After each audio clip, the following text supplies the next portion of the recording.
প্রতিশোধ নিতেছেন।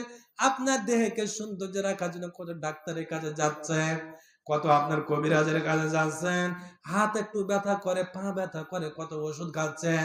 ও বাবা, ও বাবা, ও আমার বোন, ও আমার দাদি, ও আমার নানি, এ হাত এ পা এগুলো কিয়ামতের ময়দানে সবগুলো আপনার বিরুদ্ধে সাক্ষী দিবে। কি সাক্ষী দিবে?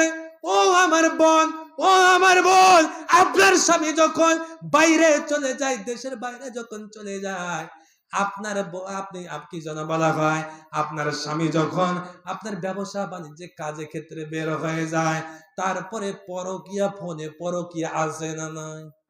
গোপালপুরে নাই?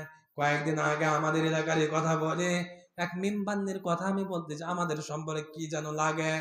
ওই মিমবান্নি আমার মতো একটা ছেলে আছে, হঠাৎ করে ভোটে দাঁড়ালো, ভোটে পাস করে দিল, তারপরে ইউনিয়নে পরিষদে যাওয়া শুরু করলো।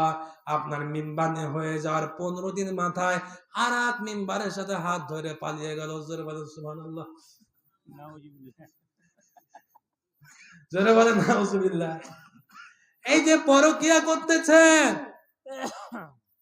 ও আমার বোন, বর্তমান আজকে যে পরকিয়া চলতে, 2 ছেলের মা, 3 ছেলের মা, তারপর অন্য কারোর সাথে পরকিয়া করতেছেন, দেবরের সাথে পরকিয়া করতেছেন। না রে বোন, না না না না, আল্লাহকে ভয় করো, আল্লাহকে ভয় করো।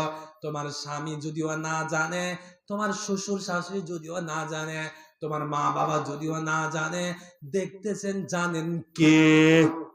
আল্লাহ জানে। তোমার মনের কথা সব কিছু আল্লাহ জানে। ও বোন, ও বোন, খবরদার এগুলো করা বন্ধ করেন। এ হাত দিয়ে চিঠি কাকে লিখেছেন? এ হাত কিয়ামতের দিন সাক্ষী দিবে। একটা গরিব মানুষকে বিনা কারণে, বিনা অপরাধে